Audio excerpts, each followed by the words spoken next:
You and the other candidates who have thrown their hats in the ring here have talked about the need to modernize the Conservative Party to win the voters the party didn't get last time. What does modernize mean to you?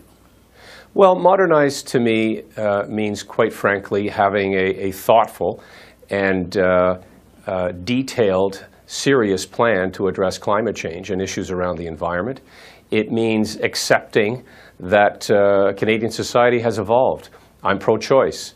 I believe that marriage is marriage, and we need to accept people. And I think a modern Conservative Party in its policies, but in every fashion, has to reflect that modernity. And so I believe that bringing forward policies that, yes, promote fiscal responsibility, promote rule of law, promote a strong military, promote Canada's role in the world, but also is more moderate and inclusive, is the type of party that I would want to lead. Does a climate change plan, a credible climate change plan, in your view, need to include a carbon tax?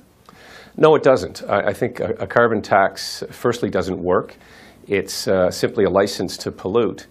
And it is an unfair tax. It is not applied evenly. People in rural Canada don't have the options for transportation or heating their homes that people in a city like Toronto or Montreal or Vancouver might have. And so I think it's putting emphasis on technology, finding real solutions. A carbon tax doesn't lower emissions. Right. So was there, in your view, was there too much emphasis on no carbon tax in the last campaign and not enough emphasis on what Conservatives would do differently?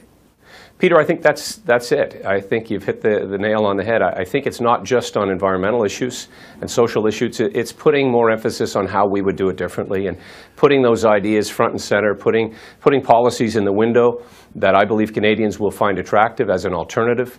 We have now 5 years of Liberal government to compare to. It's very easy to tear down what the Prime Minister has done and the way that he has governed. But I think people are much more in tune and want to hear how a Conservative government would do it differently and what a Conservative leader would actually present as the alternative. And that's what I'm hoping to do in the course of this leadership campaign and beyond. Candidate Aaron O'Toole says you would pull the Conservative Party closer to the Liberals. He wants to paint himself as the true blue Tory, and it seems to me paint you as the red Tory. Are you comfortable with that assessment? Peter, let me be clear. I'm the co-founder of the Conservative Party with Stephen Harper. I served in his government. I was Justice Minister, Foreign Minister, Minister of National Defence. I'm a Canadian Conservative, and I have been my entire life. I don't think these labels, quite frankly, really apply anymore. I don't think many Canadians even understand what they mean. But look at my record, whether it be as Justice Minister on mandatory minimum penalties, whether it is Minister of National Defence and re-equipping and supporting our forces. I'm proud of the time that I spent in government, but I'm not going to be labeled or put in a corner by anyone. And I'm proud of my Conservative credentials, and I think that they stack up well against anybody in this race. All right, Peter MacKay, good to talk to you. I'm sure we'll get a chance to talk again as the race continues, but appreciate your time tonight. Thanks a lot, Peter. Good to speak to you as well.